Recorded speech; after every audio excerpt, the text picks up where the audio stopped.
CITU ವತಿಯಿಂದ ವಿವಿಧ ಬೇಡಿಕೆಗಳಿಗೆ ಒತ್ತಾಯಿಸಿ ಪ್ರತಿಭಟನೆ.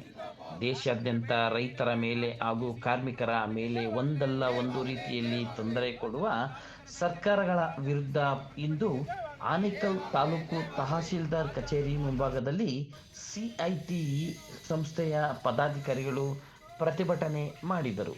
ಇನ್ನು ಕೆಐಡಿಬಿ ಸಂಸ್ಥೆಯ ಆನೇಕಲ್ ತಾಲೂಕಿನ ಕೃಷಿ ಭೂಮಿಗಳ ಮೇಲೆ ಹೊರಡಿಸಿರುವ ಅಕ್ರಮ ಭೂಸ್ವಾಧೀನ ಆದೇಶವನ್ನು ಖಂಡಿಸಿ ಇಂದು ಆನೇಕಲ್ ತಾಲೂಕಿನ ಕಚೇರಿ ಮುಂಭಾಗ ಸಿಐಟಿ ಕಾರ್ಯಕರ್ತರು ಪ್ರತಿಭಟನೆ ಮಾಡುವ ಮೂಲಕ ಈ ಭೂಸ್ವಾಧೀನವನ್ನು ಕೈಬಿಡಬೇಕು ಎಂದು ಎಚ್ಚರಿಕೆ ನೀಡಿದರು. ಈ ಒಂದು ಕಾರ್ಯಕ್ರಮದಲ್ಲಿ ಸಿಐಟಿಯು ಜಿಲ್ಲಾಧ್ಯಕ್ಷರು ಮಂಜುನಾಥ್, ತಾಲೂಕು ಪ್ರಧಾನ ಕಾರ್ಯದರ್ಶಿ ಜಿಪಿ ಸುನೀಲ್, ತಾಲೂಕು ಅಧ್ಯಕ್ಷರಾದ ಪಿ ಸುರೇಶ್, ತಾಲೂಕು ಉಪಾಧ್ಯಕ್ಷ ಡಿ ಮಾದೇಶ್, ಕರ್ನಾಟಕ ಪ್ರಾಂತ್ಯ ರೈತ ಸಂಘದ ಜಿಲ್ಲಾ ಕಾರ್ಯದರ್ಶಿ ಕೆ ಬಾಲರಾಜ್, ಅಸಂಘಟಿತ ಕಾರ್ಮಿಕರು ಹಾಗೂ ಕೈಗಾರಿಕಾ ಕಾರ್ಮಿಕ ಮುಖಂಡರು ಹಾಗೂ ಸದಸ್ಯರು ಈ ಒಂದು ಪ್ರತಿಭಟನೆಯಲ್ಲಿ ಭಾಗವಹಿಸಿದರು. ಸಾಮಾಜಿಕ ಭದ್ರತೆ ನೀಡಲೇಬೇಕು. ಅಸಂಘಟಿತ ಕಾರ್ಮಿಕರಿಗೆ ಮುಂಬರುವ ಬಜೆಟ್ನಲ್ಲಿ 500 ಕೋಟಿ ರೂಪಾಯಿ ಮೀಸಲು ನೀಡಲೇಬೇಕು. ಅಸಂಘಟಿತ ಕಾರ್ಮಿಕರ ಕಲ್ಯಾಣಕ್ಕಾಗಿ ಮುಂಬರುವ ಬಜೆಟ್ನಲ್ಲಿ 500 ಕೋಟಿ ರೂಪಾಯಿ ಹಣ ಮೀಸಲು ನೀಡಲೇಬೇಕು. ಸಿಐಟಿಯು ಜಿಂದಾಬಾದ್, ಇನ್ಕ್ಲಾಬ್ ಜಿಂದಾಬಾದ್. ಕಾರ್ಮಿಕ ಭದ್ರತೆ ನಿಯಂತ್ರಣ ಮಾಡಲೇಬೇಕು. ಕಾರ್ಮಿಕರ ಭದ್ರತೆ ನಿಯಂತ್ರಣ ಮಾಡಲೇಬೇಕು. ಕಾರ್ಮಿಕರ ಕಾಯಂ ಮಾಹಿತಿ ಮಾಡಲೇಬೇಕು. ಸಮಾನ ಕೆಲಸಕ್ಕೆ ಸಮಾನ ವೇತನ ಜಾರಿ ಮಾಡಲೇಬೇಕು. ಸಮಾನ ಕೆಲಸಕ್ಕೆ ಸಮಾನ ವೇತನ ಜಾರಿ ಮಾಡಲೇಬೇಕು. ಇವತ್ತೇನು ಸಿಐಟಿಯಿಂದ 17, 18, 19 3 ದಿನಗಳ ಕಾಲ ರಾಜ್ಯದಲ್ಲಿ ಇಡೀ ರಾಜ್ಯ ವ್ಯಾಪ್ತಿ ಇವತ್ತು ಏನು ಪ್ರತಿಭಟನೆಗಳು ನಡೀತಾ ಇದೆ. ಒಂದು ಕಡೆ ಕೈಗಾರಿಕಾ ಕಾರ್ಮಿಕರಿಗೆ ಸಮಾನ ಕೆಲಸಕ್ಕೆ ಸಮಾನ ವೇತನ ಕೊಡಬೇಕು, ಮತ್ತು ಅಂಗನವಾಡಿ ಟೀಚರ್ಸ್ ಏನಿದ್ದಾರೋ ಅವ್ರಿಗೆ, ಅಂಗನವಾಡಿ ಕಾರ್ಯಕರ್ತರ ಅವ್ರಿಗೆ ಸಮಾನ ಗ್ರ್ಯಾಜ್ಯುಟಿಯನ್ನು ಸುಪ್ರೀಂ ಕೋರ್ಟ್ ಜಾರಿ ಮಾಡಿದರೂ ಕೂಡ ರಾಜ್ಯ ಸರ್ಕಾರ ಇನ್ನೂ ಮಾಡಿಲ್ಲ.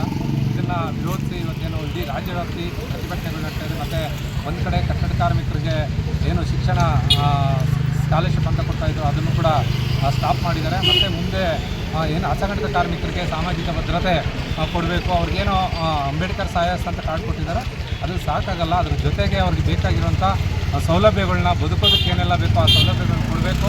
ಮತ್ತು ಇಲ್ಲೇನು ಆನೇಕಲ್ ತಾಲೂಕಲ್ಲಿ ಒಂದು 7,000 ಎಕರೆ ಬದುರುಕು ಸಾಗುವಳಿದಾರನ ಒಕ್ಕಲೆಬರಿಸ್ತಾ ಇದ್ದಾರೋ, ಬೆಳಗಾಂ ಅಧಿವೇಶನದಲ್ಲಿ ಆಲ್ರೆಡಿ 25,000 ಎಕರೆನ ಕಬ್ಜಾ ಮಾಡ್ತೀವಿ ಅಂತ ಹೇಳಿದಾರೋ ಅದನ್ನು ಕೈ ಬಿಡಬೇಕು. ಮತ್ತು 600 ಎಕರೆ ಅಂದೇನಹಳ್ಳಿಯಲ್ಲಿ ಏನು ಭೂಮಿ ಸ್ವಾಧೀನ ಮಾಡ್ತಾ ಇದ್ದಾರೆ ಅದನ್ನು ಕೈ ಬಿಡಬೇಕು. ಮತ್ತು ರೈತರು ಕಾರ್ಮಿಕರ ಈ ಪ್ರತಿಭಟನೆಗಳು ಇನ್ನು ಮುಂದಿನ ದಿನಗಳಲ್ಲಿ ಫೆಬ್ರವರಿಯಲ್ಲಿ ಉಗ್ರ ಸ್ವರೂಪವನ್ನು ಕೂಡ ತಾಳುವಂಥ ಸನ್ನಿವೇಶ ಇದೆ. ಮುಂದೆ ನಾವು ಫ್ರೀಡಮ್ ಪಾರ್ಕಲ್ಲಿ ಒಂದು ಕಂಟಿನ್ಯೂಸ್ ಒಂದು 6 ದಿನ ಹಗಲು ರಾತ್ರಿ ಧರಣಿ ಮಾಡುವಂಥ ಕಾರ್ಯಕ್ರಮ ಕೂಡ ಇದೆ. ಮುಂದೆ ಇದನ್ನು ಮಾಡ್ತೀವಿ. ನಮ್ಮ ಬೇಡಿಕೆಗಳು ರಾಜ್ಯ ಸರ್ಕಾರ ಈಡೇರಿಸಬೇಕು. ಈಡೇರಿಸಿಲ್ಲ ಅಂದರೆ ಮುಂದಿನ ದಿನಗಳಲ್ಲಿ ಹೋರಾಟವನ್ನು ರೂಪಿಸ್ತೀವಿ ಅಂತೇಳಿ ಮಾತಾಡ್ತೀವಿ. ಇವತ್ತು ಆನೇಕಲ್ ತಾಲೂಕಿನ ಸಿಐಟಿ ತಾಲೂಕು ಸಮಿತಿ ನೇತೃತ್ವದಲ್ಲಿ ಇವತ್ತು ತಹಶೀಲ್ದಾರ್ ಕಚೇರಿ ಮುಂದೆ ಪ್ರತಿಭಟನೆಯನ್ನು ಮಾಡಿದ್ದೀವಿ. ಇಡೀ ರಾಜ್ಯಾದ್ಯಂತ ಇವತ್ತು ತಾಲೂಕು ಮತ್ತು ಜಿಲ್ಲಾ ಕೇಂದ್ರಗಳಲ್ಲಿ ಕಾರ್ಮಿಕರ ಬೇಡಿಕೆಗಳಿಗಾಗಿ ಮತ್ತು ಕಾರ್ಮಿಕ ವಿರೋಧಿ 4 ಸಮ್ಮತಿಗಳನ್ನು ವಾಪಸ್ಸಾತಿಗಾಗಿ ಒತ್ತಾಯಿಸಿ, ಅಷ್ಟು ಮಾತ್ರ ಅಲ್ಲ, ಇವತ್ತು ಅಸಂಘಟಿತ ಕಾರ್ಮಿಕರಿಗೆ ಸಾಮಾಜಿಕ ಭದ್ರತೆಗಾಗಿ ಒತ್ತಾಯಿಸಿ ಇವತ್ತು ಹೋರಾಟವನ್ನು ಮಾಡ್ತಾ ಇದ್ದೀವಿ ರಾಜ್ಯಾದ್ಯಂತ. ಅದರ ಭಾಗವಾಗಿ ಆನೇಕಲ್ ತಾಲೂಕು ಕಚೇರಿ ಮುಂದೆ ಕೂಡ ಈ ಪ್ರತಿಭಟನೆಯನ್ನು ಮಾಡಿದ್ದೀವಿ. ಅನೇಕ ಸಮಸ್ಯೆಗಳು ಆನೇಕಲ್ ತಾಲೂಕಿನಲ್ಲಿ ಹೆಚ್ಚು ದುಡಿಯೋ ವರ್ಗ ಮುಂದೆ ಆನೇಕಲ್ಲು ಇವತ್ತು ಅನೇಕ ರೀತಿಯಲ್ಲಿ ಇವತ್ತು ದುಡಿಮೆ ಮುಖಗಾರರು ಹೆಚ್ಚಾಗ್ತಾ ಇದ್ದಾರೆ. ಬೇರೆ ಬೇರೆ ರಾಜ್ಯಗಳಿಂದ ಇವತ್ತು ವಲಸೆ ಕಾರ್ಮಿಕರು ನಮ್ಮ ಆನೇಕಲ್ ತಾಲೂಕು ಬರ್ತಾ ಇದ್ದಾರೆ. ಯಾವುದೇ ದುಡಿಯುವ ಜನರಿಗೆ ಇವತ್ತು ಅವ್ರಿಗೆ ಬೇಕಾಗಿರೋಂಥ ಸುರಕ್ಷತೆ ಇವತ್ತು ಅಗತ್ಯ ಇದೆ.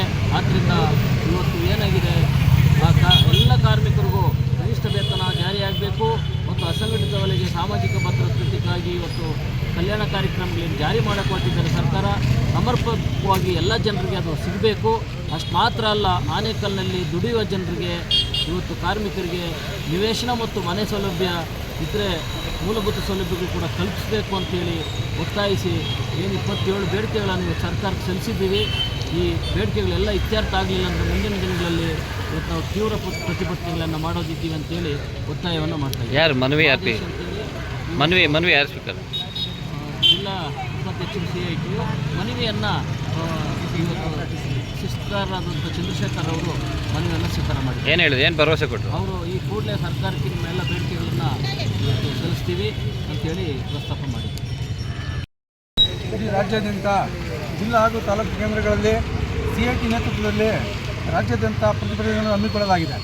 ಹಾಗೆ ಇವತ್ತು ಕೂಡ ಬೆಂಗಳೂರು ಜಿಲ್ಲೆಯ ಆನೇಕಲ್ ತಾಲೂಕು ಕೇಂದ್ರದಲ್ಲಿ ತಹಸೀಲ್ದಾರರಿಗೆ ತಹಸೀಲ್ದಾರ್ ಆಫೀಸ್ ಎದುರುಗಡೆ ಪ್ರತಿಭಟನೆ ನಡೆಸಿ ಮಾನ್ಯ ತಹಸೀಲ್ದಾರರಿಗೆ ಮನವಿ ಪತ್ರವನ್ನು ಸಲ್ಲಿಸಲಾಗಿದೆ. ವಿಷಯ ಏನಪ್ಪ ಅಂತಂದರೆ ಇಡೀ ಕೇಂದ್ರ ಸರ್ಕಾರ ಆಗ್ಬೋದು, ರಾಜ್ಯ ಸರ್ಕಾರ ಆಗ್ಬೋದು, ಕಾರ್ಮಿಕ ವಿರೋಧಿ ಕಾನೂನುಗಳನ್ನು ತಾಳ್ತಾ ಇದೆ. ಏನು ಕೇಂದ್ರ ಸರ್ಕಾರ ಕಾರ್ಮಿಕ ಸಂಹಿತೆ 4 ಕೋಡ್ಗಳನ್ನು ಮಾಡಿ ಕಾರ್ಮಿಕರಿಗೆ ಮರಣ ಶಾಸನೆಯನ್ನು ರೂಪಿಸ್ತಾ ಇದೆ. ಹಾಗೆಯೇ ರಾಜ್ಯ ಸರ್ಕಾರ ಕೂಡ ಕಾರ್ಮಿಕರಿಗೆ ಏನು 8 ಗಂಟೆ ಇವಾಗ ಕೆಲಸದ ಅವಧಿ ಇದೆ, ಅದನ್ನು 12 ಹಾಗೂ 14 ಗಂಟೆನ ಹೆಚ್ಚಿಸೋದಕ್ಕೆ ರಾಜ್ಯ ಸರ್ಕಾರ ಕೂಡ ನೋಟಿಫಿಕೇಶನ್ ಹೊರಡಿಸಿದೆ. ಅದರ ವಿರುದ್ಧವಾಗಿ ನಾವು ಇಡೀ ರಾಜ್ಯಾದ್ಯಂತ ಪ್ರತಿಭಟನೆಯನ್ನು ಹಮ್ಮಿಕೊಳ್ತಾ ಇದ್ದೀವಿ. ಹಾಗೆಯೇ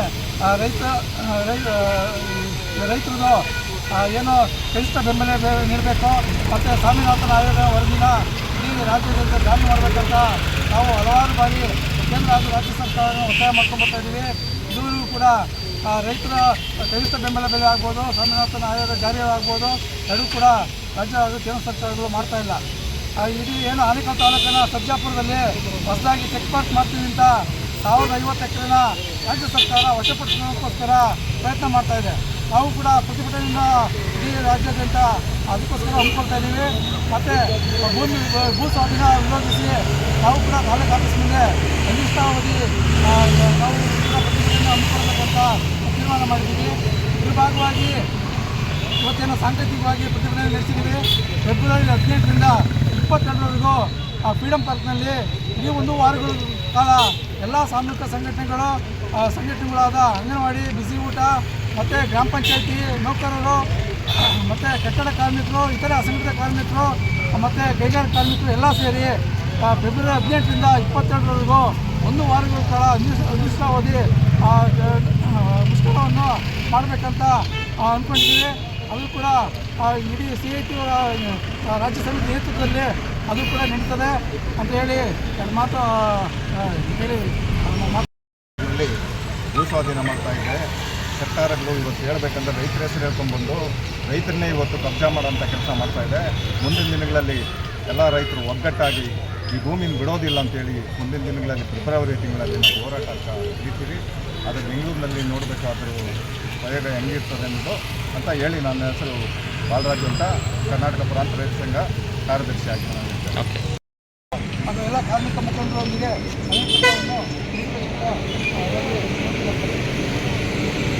ಕಾರ್ಮಿಕರ ಬೇಡಿಕೆಗಳು ಈಡೇರಲಿ, ಕಾರ್ಮಿಕರ ಬೇಡಿಕೆಗಳು ಈಡೇರಲಿ.